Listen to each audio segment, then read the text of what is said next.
Guys, आपका स्वागत है मेरे यूट्यूब चैनल गरिमा हिंदी एजुकेशन में। जैसा कि हम रोजाना हिंदी के कुछ क्वेश्चन हल करते हैं, आज हम जो हिंदी साहित्य के महत्वपूर्ण प्रश्नों को हल करेंगे वो क्वेश्चन हमारे यूजीसी नेट परीक्षा जून 2012 में पूछे गए क्वेश्चन हैं, जिनका हम व्याख्या के साथ हल करेंगे। आज का जो पहला क्वेश्चन है वो है, हिंदी वर्णमाला में अंक और अह क्या है? स्वर, व्यंजन, अयोगवाह या संयुक्ताक्षर? तो देखिए, हिंदी वर्णमाला में अंक और अह क्या है? तो देखिए, हिंदी वर्णमाला में अंक और अह जो है वो है अयोगवाह। क्या है? अयोगवाह। Option number 3 is right answer.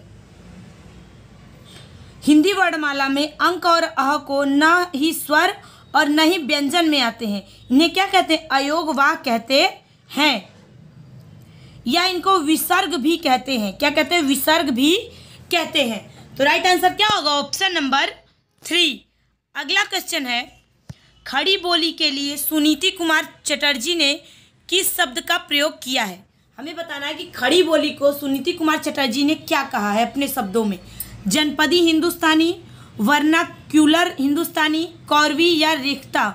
तो देखिए, खड़ी बोली के लिए सुनीति कुमार चटर्जी ने किस शब्द का प्रयोग किया था? तो वो प्रयोग किया था, क्या किया था? जनपदी हिंदुस्तानी। क्या किया था? जनपदी Hindustani. Option number 1 is right answer. देखिए, वर्नाक्यूलर हिंदुस्तानी किसने कहा था? तो खड़ी बोली को जॉर्ज ग्रियर्सन ने वर्नाक्यूलर हिंदुस्तानी कहा था। खड़ी बोली के लिए जॉर्ज ग्रियर्सन ने वर्नाक्यूलर हिंदुस्तानी शब्द प्रयोग किया था। तो राइट आंसर क्या होगा? Option number 1। अगला क्वेश्चन है, निम्नलिखित में से पउम चरयू किसकी रचना है? अब्दुल रहमान, विद्यापति, स्वयंभू या चंद्रवरदाई? तो देखिए, पउम चरयू किसकी रचना है? तो ये है स्वयंभू की रचना। किसकी? स्वयंभू की रचना है। ऑप्शन नंबर क्या हो जाएगा? 3 इज राइट आंसर। स्वयंभू ने पउम चरयू, रिठड़ेमी चरयू, स्वयंभू छंद, जैनाचार्य की रचना किसने की है? तो स्वयंभू की रचना है। ये सभी स्वयंभू की रचना है और यह अपभ्रंश के कवि माने जाते हैं। इन्हें अपभ्रंश का वाल्मीकि भी कहते हैं। किसको? स्वयंभू को। एक क्वेश्चन हमारा यहाँ से भी तैयार हो गया कि अपभ्रंश का वाल्मीकि किसे कहते हैं?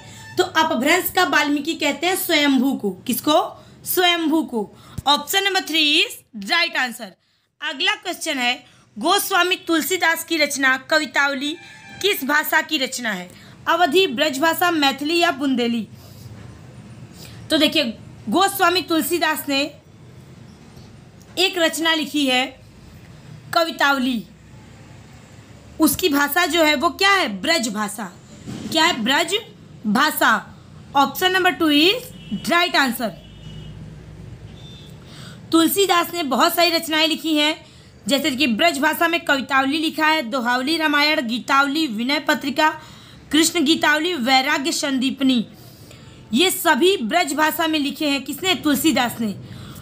अवधी भाषा में भी उन्होंने रचनाएं की हैं, जैसे रामचरितमानस, पार्वती मंगल, जानकी मंगल, वरबय रामायण, रामाज्ञा प्रश्न, रामलला, नहछू। ये सारे जो ग्रंथ है या कह सकते हैं रचना है, इन सभी रचनाओं को अवधी भाषा में लिखा है। किसने? तुलसीदास ने। अगला क्वेश्चन है, छायावाद को स्थूल के प्रति सूक्ष्म का विद्रोह किसने कहा है? सुमित्रा नंदन पंत, डॉक्टर नागेंद्र, रामचंद्र शुक्ल या जयशंकर प्रसाद? तो देखिए, छायावाद को स्थूल के प्रति सूक्ष्म का विद्रोह कहने वाले हैं कौन विद्वान है? तो डॉक्टर नागेंद्र। कौन है? Doctor Nagendra. Option number 2 is right answer. Jaishankar Prasad Chhayavad को क्या कहते हैं? जब वेदना के आधार पर स्वानुभूतिमय अभिव्यक्ति होने लगी, तब हिंदी में उसे छायावाद नाम से अभिहित किया गया। ये किसकी पंक्ति है? तो ये पंक्ति है जयशंकर प्रसाद की। रामचंद्र शुक्ल जो थे, इन्होंने छायावाद को कहा है, छायावाद शब्द का प्रयोग 2 अर्थों में समझना चाहिए।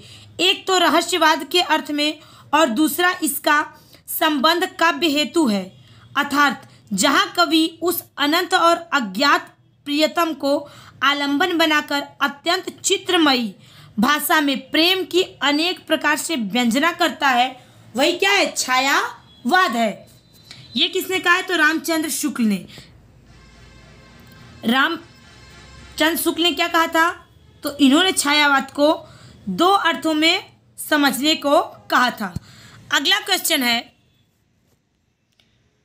निम्नलिखित में से कौन मिश्र बंधु में नहीं है? कृष्ण बिहारी मिश्र, श्याम बिहारी मिश्र, गणेश बिहारी मिश्र या सुखदेव बिहारी मिश्र? तो देखिए, मिश्र बंधुओं में कौन नहीं है? तो मिश्र बंधु में जो नहीं है वो है कृष्ण बिहारी मिश्र। कौन है? कृष्ण बिहारी मिश्र, श्याम बिहारी मिश्र, गणेश बिहारी मिश्र और सुखदेव बिहारी मिश्र। ये तीनों लोग भाई थे जो कि मिश्र बंधु के नाम से जाने जाते हैं, लेकिन कृष्ण बिहारी मिश्र, ये कृष्ण बिहारी मिश्र जो हैं ये मिश्र बंधु में नहीं आते हैं। तो राइट आंसर क्या होगा? Option number first. अगला क्वेश्चन है, सूफी प्रेमाख्यान काव्य परंपरा में आराध्य को प्रायः किस रूप में देखा गया है? सूफी प्रेमाख्यान काव्य परंपरा में आराध्य को प्रायः किस रूप में देखा गया है? गुरु के रूप में, प्रेमी के रूप में, सखा के रूप में या प्रेमिका के रूप में? तो देखिए, सूफी में जो काव्य परंपरा में आराध्य माना गया है वो माना गया है प्रेमिका के रूप में। आराध्य को क्या माना गया? प्रेमिका के रूप में। सूफी प्रेमाख्यान परंपरा में आराध्य या परमात्मा को प्रेमिका के रूप में देखा गया है, जबकि आत्मा या आराधक को प्रेमी के रूप में देखा गया है। तो राइट आंसर क्या होगा? Option number 4। सूफी प्रेमाख्यान परंपरा के प्रमुख कवि कौन थे? तो मलिक मोहम्मद जायसी। कौन थे? मलिक मोहम्मद जायसी। अगला क्वेश्चन है, निम्नलिखित में से कौन तार सप्तक का कवि नहीं है? देखिए, हमसे पहला तार सप्तक, दूसरा तार सप्तक या तीसरा नहीं पूछा है, सिर्फ तार सप्तक पूछा है, यानी कि पहले तार सप्तक का बात किया है। तो हमें बताना है कि तार सप्तक में कौन कवि नहीं था? शमशेर बहादुर सिंह, गिरजा कुमार माथुर, मुक्तिबोध या प्रभाकर माचवे? तो देखिए, तार सप्तक के कवि कौन नहीं है? तो वो है शमशेर बहादुर सिंह, क्योंकि शमशेर बहादुर सिंह जो है ये दूसरे तार सप्तक के या दूसरे सप्तक के कवि हैं। तो राइट आंसर क्या होगा? Option number first. अगला क्वेश्चन है, शिवपालगंज किस उपन्यास से संबंधित है? विश्रामपुर का संत, राग दरबारी, आधा गांव या मैला आंचल? तो शिवपालगंज जो है किस उपन्यास से संबंधित है? राग दरबारी उपन्यास से। किससे? राग दरबारी उपन्यास से। राग दरबारी उपन्यास किसने लिखा है? तो श्रीलाल शुक्ल ने लिखा है। कब लिखा था? 1968 में। कब? 1968 में। Option number 2 is right answer. अगला क्वेश्चन है, दो राह समय के रथ का घर घर नाद सुनो, सिंहासन खाली करो कि जनता आती है। उपर्युक्त पंक्ति किस कविता से उद्घृत है? हमें बताना है कि दो राह समय के रथ का घर घर नाद सुनो, सिंहासन खाली करो कि जनता आती है। उपर्युक्त पंक्तियां किस कविता से या किसके कविता से उद्घृत है? यहाँ क्या रहेगा? किसकी कविता से उद्घृत है? शिव मंगल सिंह सुमन, रामधारी सिंह दिनकर, मैथिली शरण गुप्त या फिर जानकी वल्लभ शास्त्री? तो देखिए, ये कविता लिखी है कौन? Ramdhari Singh Dinkar. Option number 2 is right answer. किसने लिखा है? तो रामधारी सिंह दिनकर ने लिखा है। अगला क्वेश्चन है,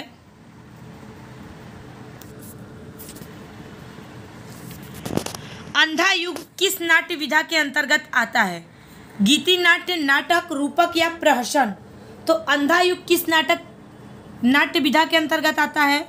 तो अंधा युग जो है वो गीति नाट्य विधा के अंतर्गत आता है।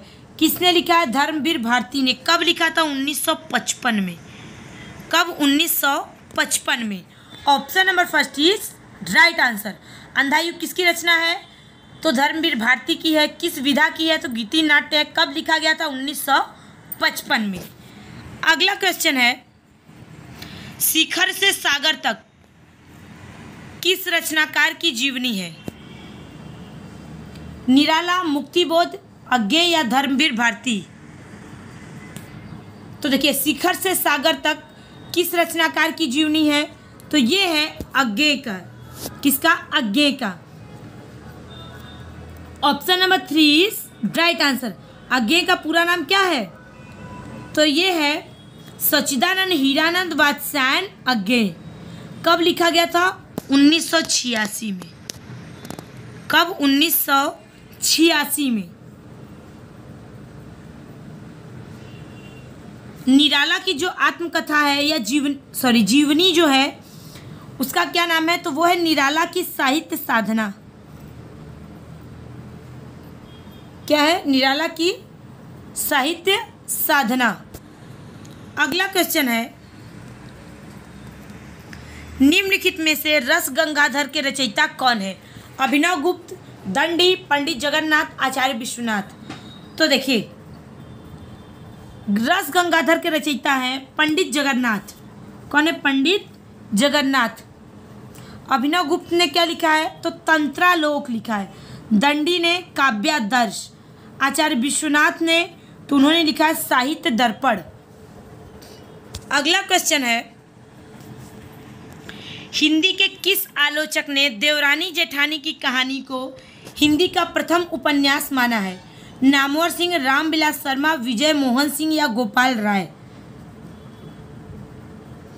तो देखिए, हिंदी के किस आलोचक ने देवरानी जेठानी की कहानी को हिंदी का प्रथम उपन्यास माना है? तो वो माने गोपाल राय। कौन माना है? Gopal Rai. Option number 4 is right answer. Pandit Gauri Datt कृत द्वारा लिखा गया देवरानी जेठानी की कहानी को गोपाल राम राय ने हिंदी का प्रथम उपन्यास माना है। अगर आपसे पूछे कि देवरानी जेठानी कहानी कब लिखी गई थी, तो 1870 में। कब लिखी गई थी? 1870 में। Option number 4 is right answer. अगला क्वेश्चन है, भरत मुनि के अनुसार काव्य में कुल कितने गुण होते हैं? 10, 5, 3, 7? तो देखिए, भरत मुनि के अनुसार काव्य में कुल 10 गुण होते हैं। कितने? 10 गुण। कौन कौन से? तो देखिए, श्लेष, प्रसाद, समता, समाधि, माधुर्य, ओज, पद, सौकुमार, अर्थ व्यक्ति, उदारता, क्रांति। ये क्या है? भरत मुनि के अनुसार काव्य के गुण। कितने? 10। लेकिन मम्मट भामह और आनंदवर्धन ने काव्य के गुणों की संख्या कितनी बताई? 3। कौन कौन सी? माधुर्य, ओज और प्रसाद। यही 3 जो है गुण, काव्य के गुण के बारे में हम पढ़ते हैं। लेकिन भरत मुनि ने कितने माने थे? तो 10। अगला क्वेश्चन है, समालोचना दर्श के शीर्षक से एसे ऑन क्रिटिसिज्म का अनुवाद किसने किया है? रामचंद्र शुक्ल, डॉक्टर नागेंद्र, जगन्नाथ दास रत्नाकर, रमेश कुंतल मेघ? तो देखिए, जगन्नाथ दास रत्नाकर ने एक रचना थी एसे ऑन क्रिटिसिज्म, जिनका क्या किया था? अनुवाद किया था। क्या नाम रखा था? तो नाम रखा था समालोचना दर्श।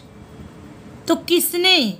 तो जगन्नाथ दास रत्नाकर ने। बताया ना, जगन्नाथ दास रत्नाकर ने। कब अनुवाद किया था? तो 1897 में। अब ये जान लीजिए कि एसे ऑन क्रिटिसिज्म किसका रचना है? तो ये है रचना पोप का। किसका? पोप का रचना है एसे ऑन क्रिटिसिज्म, जिसका अनुवाद जगन्नाथ दास रत्नाकर ने समालोचना दर्श नाम से किया है। कब किया है? 1897 ईस्वी में किया है। Option number 3 is right answer. अगला क्वेश्चन है, निम्नलिखित कवियों को उनके कृतियों के साथ सुमेलित कीजिए। ज्योतिश्वर ठाकुर की रचना कौन सी है? तो ज्योतिश्वर ठाकुर की रचना है विसल देव ज्योतिश्वर ठाकुर की कौन सी रचना है? तो उनकी रचना है वर्ण रत्नाकर। क्या है? वर्ण रत्नाकर। दामोदर भट्ट की कौन सी रचना है? तो उनका उक्ति व्यक्ति प्रकरण। नरपति नाल का कौन सा रचना है? तो वो है विशाल देव रासो। रोड किसकी रचना है? रोड की रचना है राउरवेल। रोड की रचना क्या है? इनको रोड़ा भी कहा जाता है या रोड भी कहते हैं।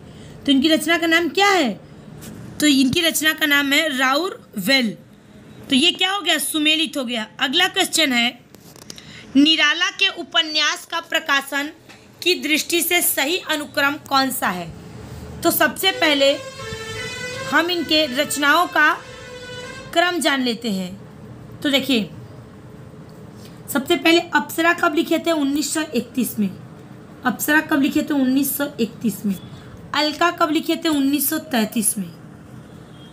निरुपमा कब लिखे थे? तो ये लिखे थे 1936 में।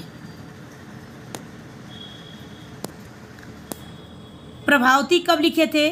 तो 1936 में प्रभावती भी लिखे थे। तो कालक्रम की दृष्टि से या अनुक्रम की दृष्टि से कौन सा सही है? तो ऑप्शन नंबर फर्स्ट, क्योंकि पहले 31 आएगा, फिर 33, फिर 36, फिर 36। तो राइट आंसर क्या होगा? Option number first. अगला क्वेश्चन है, प्रेमाख्यान काव्य परंपरा की प्रमुख रचनाओं का सही क्रम क्या है? तो देखिए, तो सबसे पहले सबकी रचना काल जानिए। तो देखिए, मृगावती कब लिखी गई थी? तो मृगावती लिखी गई थी 1503 में। पद्मावत कब लिखी गई थी? 1540 में। चंदायन कब लिखी गई थी? तो 1379 में। मधुमालती कब लिखी गई थी? 1645 में। चंदायन किसने लिखा है? तो मुल्ला दाऊद ने। मृगावती कुतुबन ने। पद्मावत जायसी ने। मधुमालती तो मंझन ने। तो राइट आंसर क्या होगा? ऑप्शन नंबर फर्स्ट, क्योंकि रचनाओं का जो सही कालक्रम है वो है ऑप्शन नंबर फर्स्ट। अगला क्वेश्चन है, निम्नलिखित कवियों को उनकी कृतियों के साथ सुमेलित कीजिए। तो हमें बताना है सुमित्रा नंदन पंत की कौन सी रचना है। तो सुमित्रा नंदन पंत की रचना है ग्राम्या। क्या है? ग्राम्या। घनानंद की रचना क्या है? तो वो है इश्क लता। केशव दास की रचना क्या है? तो वो है कवि प्रिया। क्या है? कवि प्रिया। कुतुबन ने क्या लिखा था? तो मृगावती लिखा था। क्या लिखा था? मृगावती। ग्राम्या कब लिखा था सुमित्रा नंदन पंत ने? तो 1940 में। कब लिखा था? 1940 में। घनानंद ने इश्कलता कब लिखा था? तो इश्कलता लिखा था 1746 में। कब? 1746 में। केशव दास ने कवि प्रिया कब लिखा था? तो 1601 में। कब? 1601 में। और कुतुबन ने मृगावती कब लिखा था? तो 1503 में। कब लिखा था? 1503 में। ये सभी सुमेलित हो गए। ये रहा हमारा आज का क्वेश्चन। मुझे उम्मीद है सभी लोग समझ में आया होगा। सभी लोग ध्यान से देखें। Thank you so much.